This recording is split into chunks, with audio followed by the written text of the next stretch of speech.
the world has changed. The country has changed. All these positive things have happened.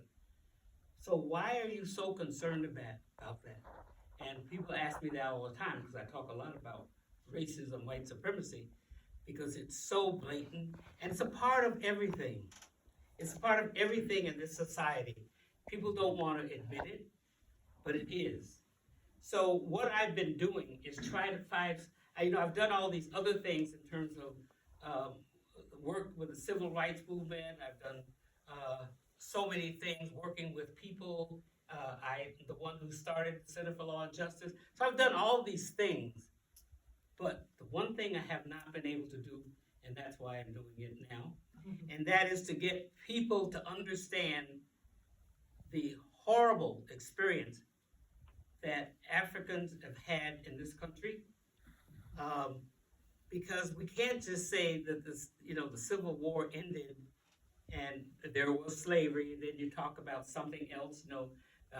There was Reconstruction. Yeah, we know about that. There was Jim Crow. Now everything is okay. But what I found out is that through all of these oppressive forces, what has happened to Africans and is that they have been dehumanized. It's very strong. They've been dehumanized. They have experienced what Dr. Joy DeGruy calls post-traumatic slave syndrome. And I'm trying to get people to understand what that means and how we have to deal with it before we can even talk about things like equity. Because if you think I'm somewhat inhuman, I don't know how we can ever move in a direction of equity and equality. I don't know how it's done, okay?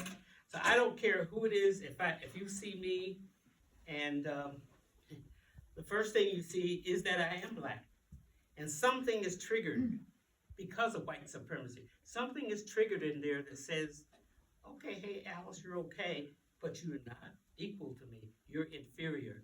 Black people are thought of as being inferior. They have been dehumanized. They have experienced a trauma, a very deep trauma that no one recognizes. Just think of one incident where you've been traumatized, and how long it might have taken you to get over it. In many places, you get some therapy. I remember when I was in Witherby, when Emmett Till, I don't know if anybody remembers Emmett Till, but it was a horrible thing that happened. And that in this magazine called Jet Magazine, they had a picture of him and his body, which his mother wanted everybody to see. Because she said, I want you to see what they did to my son, okay? Because he was brutalized and killed. For me, that was traumatic. It stayed with me so long. It's still with me. It took me the longest time to go south because I feared it, okay? So when you're traumatized, something happens. So African Americans have been traumatized from the very beginning. They were stolen and taken from their land where they lived as regular people. Children were taken away. People were segregated into all kinds of ways and put in these ships where it was horrible. So we don't talk about those things. We just say, okay, they were kidnapped and they were brought to America. That is not what happened, okay? It took months to get here. The conditions were horrible.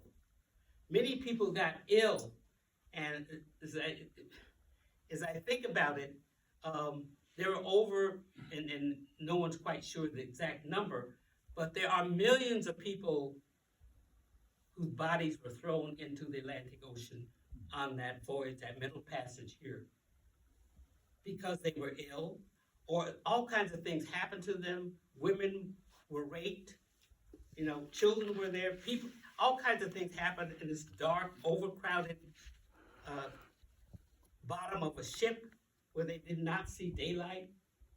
So these are the horrible things that we don't talk about.